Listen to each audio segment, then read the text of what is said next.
Il y a Alain Soral qui a réagi à l'affaire Jean Pormanov, donc paix à son âme. Donc en fait, il a réagi à cette vidéo.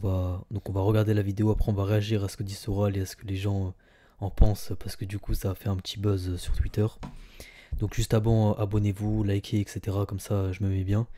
Je vais flouter pour le copyright et on commence maintenant. Ça doit nous interroger tous, je pense, collectivement là-dessus. Mais moi, je reviens au juridique et à la réalité des choses et à la parole que je porte pour mon client.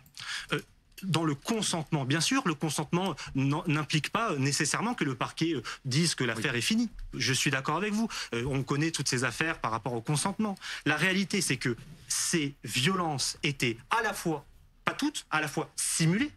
On en a vu qui étaient tout à fait, je veux dire, prévues dans le cadre de scénarios dont... Donc ça veut dire que les coups ne portaient pas, qu'il n'y avait pas de dommages corporels. Mais c'est justement pas ça que je dis. Ah bah vous dites si c'est simulé. J'ai dit en partie. Il y a une partie qui était simulée, mais quand vous donnez des coups, comme quand vous êtes au catch, comme quand vous êtes au cinéma, il y a bien sûr de la simulation, mais il y a surtout le consentement. Ça veut dire que tout ce que vous voyez là n'est pas toujours simulé. Un coup ne peut pas toujours être simulé. Par contre, tout ce que vous voyez là était consenti, non seulement par JP, mais aussi, et je crois que c'est important, JP n'était pas la seule victime, je veux dire, médiatique de ce qu'on pouvait voir. Si on regarde... Est-ce que pour autant ça excuse ce qu'on voit?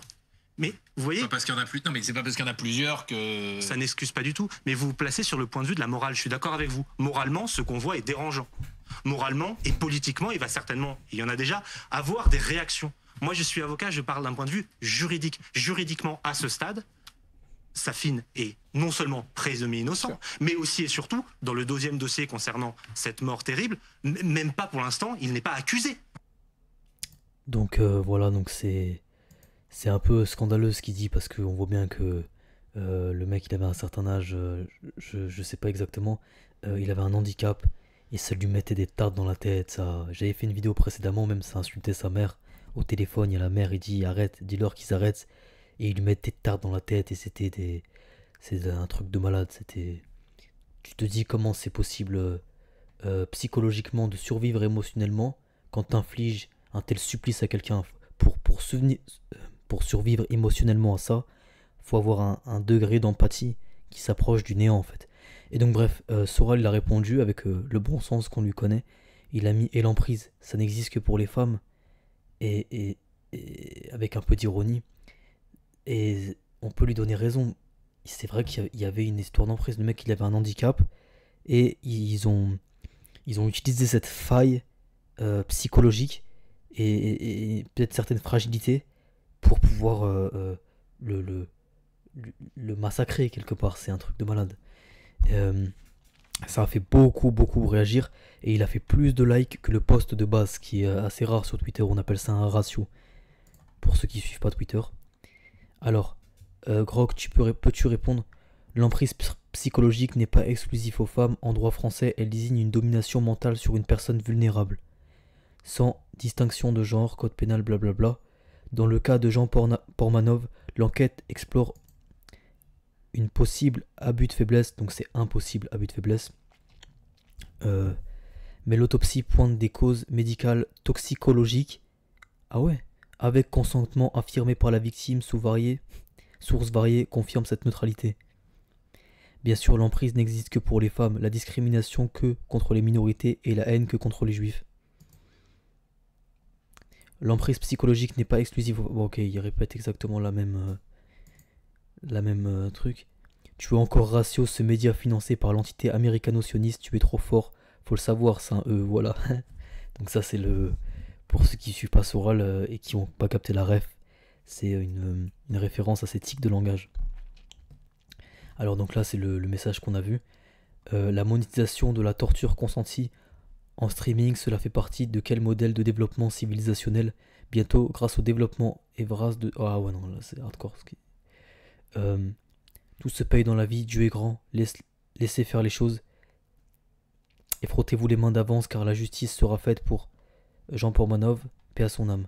Oui, là, en tout cas, la justice divine sera faite, ça c'est certain. Mais la justice de l'État étatique, je pense pas qu'elle sera faite. Ils vont, parce que, comme le mec dit, d'un point de vue légal, la morale et la légale, ça n'a rien à voir. Et pour avoir fait du droit, ça, c'est des thèmes Je veux dire, c'est deux mondes différents. C'est pas parce que ça s'appelle justice que c'est la justice. C'est parce qu'il n'y avait pas d'autres mots. Et je connais le sujet personnellement. Alors, la question, ok. Cette affaire verra l'emporter deux grandes tendances. Il ne doit pas ressortir que les autorités de régulation ont été coupables car complices par inaction, mais surtout en profiter pour renforcer le contrôle en ligne dans le but de dévier de censure des opposants du régime comme Alain Soral.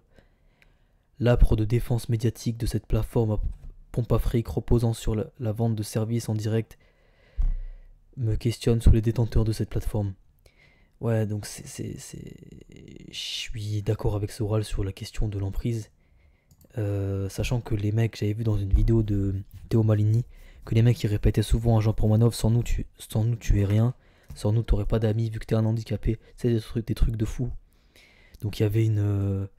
mais je m'interroge parce que moi je connaissais pas, j'ai jamais vu ces mecs de ma vie. Mais apparemment ça faisait beaucoup de vues et il y avait une grosse communauté. Et je m'interroge vraiment sur les gens qui regardaient ça. Comment tu peux jouir de voir un tel abus de faiblesse en fait. C'est dégueulasse quoi. Il n'y a pas de...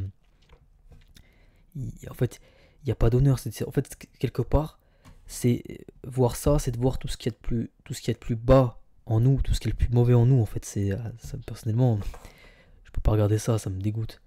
Apparemment, pour pervers narcissique, n'existe qu'un genre. De préférence, il faut s'appeler Ramadan pour être coupable et la voix de la menteuse Fourest, parole d'évangile. Salut Alain, penses-tu que les deux musulmans qui ont tué JP ont été manipulés par et pilotés par... Non mais il y en a un, c'est un converti, donc déjà il est pas... c'est ni un maghrébin, ni un turc, ni ce que tu veux.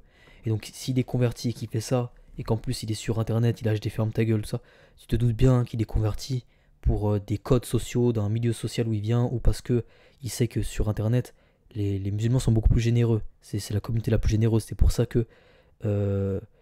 il y a beaucoup de mendiants, de femmes mendiantes non musulmanes qui mettent le voile parce que quelque part ça paye, tu vois.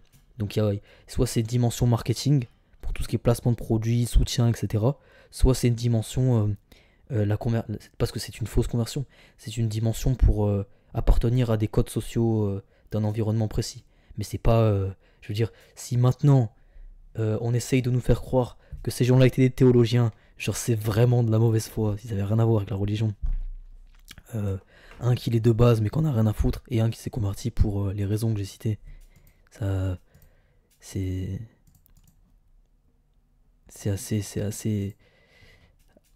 assez surprenant et assez prenant. Donc cette histoire, après j'ai vraiment du mal avec le fait qu'on instrumentalise sa mort, alors que la seule chose qu'il faut, c'est punir en fait les coupables et rendre hommage à ce monsieur de l'internet français qu'on respecte, paix à son âme, et lui donner tout le respect et l'honneur qu'il mérite. Voilà.